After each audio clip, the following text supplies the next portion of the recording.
San lakad mo mamaya after class? Uwi agad siguro ako.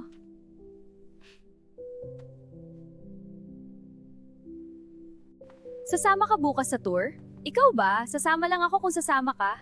Sige, sama tayo. Gutom na ako, kain muna. Ako rin, tara sa pila pagkatapos. Okay, hintayin na lang natin. Grabe, ang init kanina sa klase ah. Oo nga buti tapos na. Saan punta nyo? Uuwi na. Ikaw, saan ka pupunta? Doon lang sa labas, may dadaanan. Sige, ingat. Pansin ko yung classmate natin na lalaki, lagi nakatitig sa'yo kanina. Ha? Totoo ba? Hindi ko nang obvious. Baka may gusto sa'yo. Weh, feeling nera ka. Tara, baka mamiss na natin yung bus. Kain tayo fishball. Tara, namiss ko na rin. Oh, andyan na. Dali. Sige, bili tayo. Fresh fishball, ma'am sir.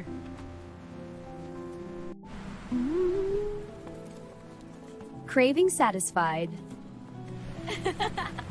Oh, sakay na tayo sa jeep. Sige, tara. Gusto ko na mag-relax. Ox, dito tayo sa gitna. Comfort. Ang ganda ng design ng jeep na to, parang gallery. Totoo, sarap ng biyahe. Ma, bunso, andito na ako. Magandang gabi, pag-uusapan natin ang bagong utakan sa West Philippine Sea. Kinakinondyena ang Nakakatakot. Mano po, ma? Ang crispy na ng manok, anak, paikot-ikot lang. Wow, mami, ang galing. Ito, check ko lang yung gulay at rice. Mabango, no? Tignan mo bunso doon para kakain na. Sige, ma, tawagin ko na siya. Ate, meron ka ba pasok sa school bukas? Meron, bunso, bakit? Ano na naman pangungulit mo sa ate mo, bunso, ha?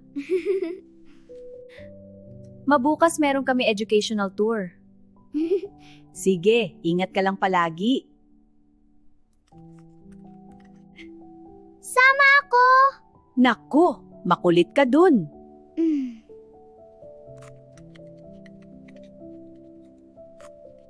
Ito kakahiga lang. Oo, tuloy bukas sa tour.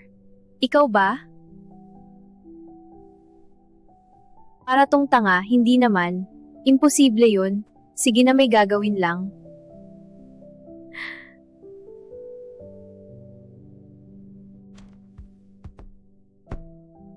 Anak, gising ka pa ba? Matulog ka na, wag mapupuyat. Ma, tatapusin ko lang to, matutulog na rin ako.